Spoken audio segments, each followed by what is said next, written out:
इस वक्त की बड़ी खबर आपको बता दें, पीएम मोदी ने किया रेल परियोजनाओं का लोकार्पण और शिलान्यास। दून लखनऊ वंदे भारत एक्सप्रेस का शुभारंभ प्रधानमंत्री नरेंद्र मोदी के हाथों यहां पर किया गया। प्रधानमंत्री ने वर्चुअली माध्यम से यहां पर हरी झंडी से दिखाई और मुख्यमंत्री धामी ने प्रधानमंत्री मोदी का आभार जताया। वहीं वंदे भारत ट्रेन के चलने से बड़ी सौगात मिलेगी, ये कहा सीएम ने। इंफ्रास्ट्रक्चर के क्षेत्र में विकास के नए आयाम स्थापित हुए, ये कहा सीएम योगी आदित्यनाथ ने। इस वक्त की बड़ी खबर हम आपको बता रहे हैं, जहां पीएम मोदी ने रेल परियोजनाओं की बड़ी सौगात यहां पर देशवासियों को दी है। दून देहरादून वंदे भारत जो ट्रेन है उसको हरी झंडी दिखाई प्रधानमंत्री नरेंद्र मोदी ने। वर्चुअली माध्यम से प्रधानमंत्री ने हरी झंडी दिखाई और इसी के साथ सीएम धामी भी वर्चुअली माध्यम से जुड़े थे। सीएम योगी आदित्यनाथ भी वर्चुअली माध्यम से जुड़े थे, जहां उन्होंने प्रधानमंत्री मोदी का आभार जताया इन तमाम परियोजनाओं को लेकर। लगातार देश जो है वो विकास की राह पर है। इस बीच प्रधानमंत्री मोदी जो है उन्होंने बड़ी सौगात दी है, जहां पर पीएम ने रेल परियोजनाओं का लोकार्पण और शिलान्यास किया है। दून जो ट्रेन है उसको हरी झंडी प्रधानमंत्री नरेंद्र मोदी ने यहां पर दिखाई। सीएम धामी भी मौजूद रहे, वर्चुअली माध्यम से जुड़े थे। वहीं सीएम योगी आदित्यनाथ भी इस दौरान वर्चुअली माध्यम से जुड़े, जहां उन्होंने प्रधानमंत्री मोदी का आभार जताया। लगातार आप देख रहे हैं प्रधानमंत्री नरेंद्र मोदी बड़ी सौगात यहां पर देते नजर आ रहे हैं।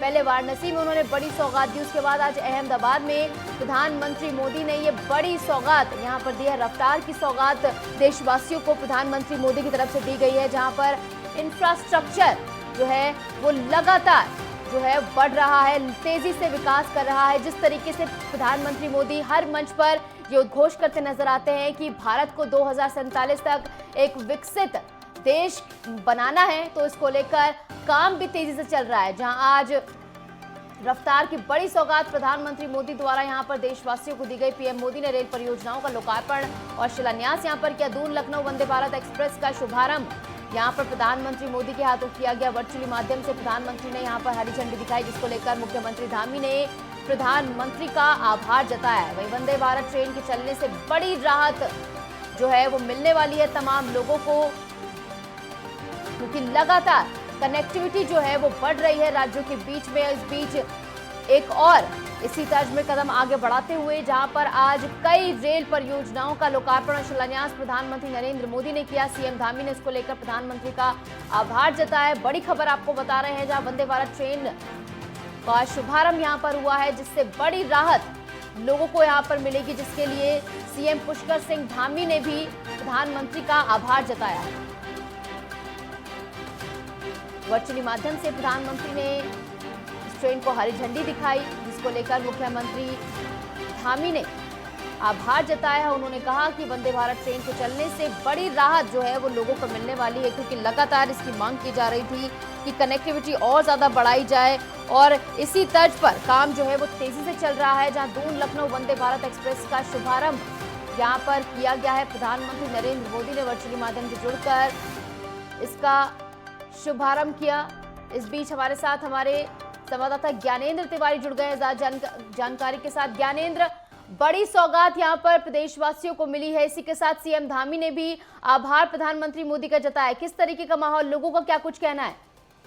हाँ, बिल्कुल लंबे समय से इसकी मांग थी। अगर हम देखें जिस तरीके से लखनऊ और देहरादून को जोड़ने के लिए, उत्तराखंड और यूपी के तमाम शहरों को जोड़ने के लिए पहले से लंबे समय से ये डिमांड थी, और ऐसे में वंदे भारत को लेकर प्रधानमंत्री नरेंद्र मोदी ने कहीं ना कहीं अगर हम देखें पहले ही मुख्यमंत्री पुष्कर सिंह धामी को ये स्पष्ट कर दिया था कि उत्तराखंड को वंदे भारत जो है लखनऊ के लिए दी जाएगी। और आज वो समय है जब प्रधानमंत्री ने वर्चुअल माध्यम से इसका शुभारंभ किया है। और कहीं ना कहीं अगर हम देखें तो लखनऊ के आसपास, चाहे वो बरेली का एरिया हो, अगर हम देखें मुरादाबाद का एरिया हो, रामपुर का एरिया हो, बाराबंकी का एरिया हो, आसपास के सभी इलाकों को कहीं ना कहीं इसका जो फायदा है वो मिलने वाला है, क्योंकि चारधाम यात्रा की शुरुआत होने वाली है और सीधे कनेक्टिविटी जो है वो हरिद्वार और देहरादून के लिए रहेगी, ऋषिकेश के लिए रहेगी। तो एक तरफ अगर हम देखें तो जहां उत्तराखंड के लोगों को लखनऊ पहुंचने के लिए आसानी होगी, दूसरी तरफ उधर के लोगों के लिए भी चार धामों के लिए आने के लिए, तीर्थस्थलों को आने के लिए,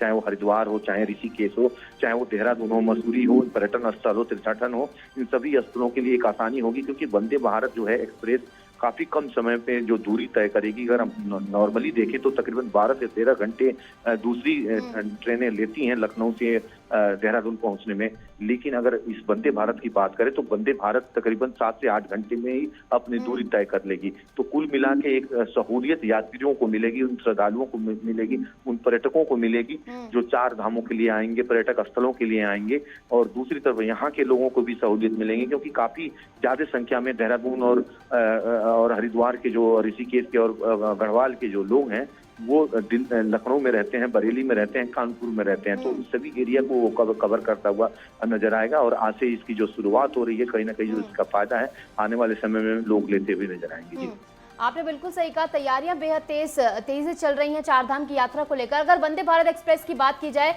तो उसका फेयर क्या रहने वाला है, क्या कुछ किराया रहने वाला है इसका? देखिए, अगर हम देखें लखनऊ और देहरादून की दूरी की बात कर रहे हैं तो तकरीबन जो 500 किलोमीटर का जो एरिया है, किलोमीटर पड़ता है देहरादून से लखनऊ का, और ऐसे में अगर हम देखें तो ये ट्रेन जो है जिस तरीके से बताया जा रहा है कि 7 से 8 घंटे के अंदर जो है लखनऊ की दूरी 500 किलोमीटर की दूरी तय करेगा, और ऐसे में स्टॉपेज बेहद कम रखा गया है। देहरादून से पहले ये हरिद्वार के लिए जाएगी, लक्सर में, जो कि लक्सर यहाँ जंक्शन माना जाता है, जंक्शन है लेकिन जंक्शन पे उसका स्टॉपेज नहीं है, सीधे मुरादाबाद के लिए इसका स्टॉपेज रखा गया है। उसके बाद इसका स्टॉपेज रामपुर, बरेली रखा गया है और लखनऊ रखा गया है, यानी कि स्टॉपेज बहुत कम रखे गए हैं। और किराए की अगर बात कर लें तो कई श्रेणी की जो किराए हैं इसमें उपलब्ध की गई हैं, जिसमें कि 700-800 से लेके 1500-2000 तक के बीच का है। तो कुल मिला के एक सहूलियत मिलेगी इसमें, चेयर कार है इसमें, इस ट्रेन में, और ऐसे में कहीं ना कहीं जो यात्री एक दिन के अंदर अगर अपना किसी गंतव्य के में पहुंचना चाहते हैं लखनऊ से देहरादून के लिए, वापस भी जाना चाहते हैं तो इस ट्रेन का प्रयोग कर सकते हैं, क्योंकि ये ट्रेन जो है 4-5 घंटे हाल्ट करने के बाद यहाँ से पुनः वापस होगी। तो कुल मिला के इस ट्रेन से काफी जो लाभ है वो यात्रियों को आने वाले समय में मिलेगा, क्योंकि हजारों लाखों की संख्या में जो लोग हैं वो, अगर हम बात करें अवध के आसपास के इलाकों के जो लोग हैं वो उत्तराखंड के अंदर रहते हैं, तो उनको सहूलियत मिलेगी। और तो यानी बड़ी सहूलियत ये प्रदेशवासियों को मिलते हुए बहुत पहले से इसकी मांग की जा रही थी और अब ये बड़ी सौगात प्रधानमंत्री नरेंद्र मोदी ने यहाँ पर दी है। बहुत बहुत शुक्रिया ज्ञानेंद्र, हमारे साथ जुड़ने के लिए, तमाम जानकारी हमारे साथ साझा करने के लिए।